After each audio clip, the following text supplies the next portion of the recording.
For this anti-poaching unit, the day begins at dusk. After a meal of cabbage and sweet tea, the rangers grab their rifles and march off to their night's work, protecting rhino.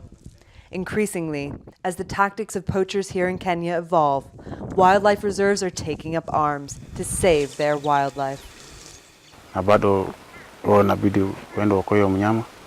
So hapo nayo iko riski hapo. This work is risky, and you may end up losing your life. But I am determined. I don't think much about the risk, but I'm determined to do what I need to do to save the life of that animal.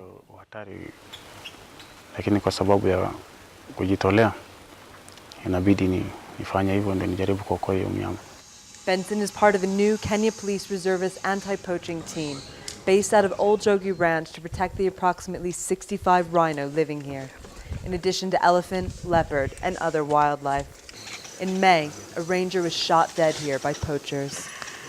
The rangers are often drawn from the surplus of unemployed youth in the area, with safari tourism worth more than $1 billion to the economy and 500,000 jobs. Safeguarding the wildlife population is not the only motivation. To combat poaching, the reserve employs small planes, attack and tracker dogs, thermal imagery scopes, and an array of weapons. But the most important tool is having boots on the ground. It sounds crazy, but this is actually a war.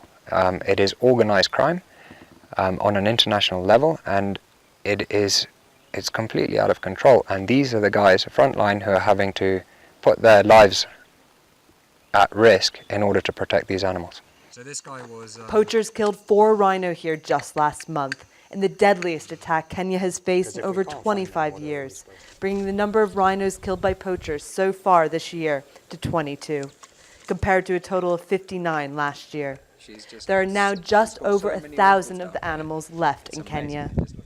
Across the continent, poaching is reaching unprecedented levels, fueled by global demand for ivory and horn, particularly in China and Vietnam, and pushing the price of rhino horn higher than gold.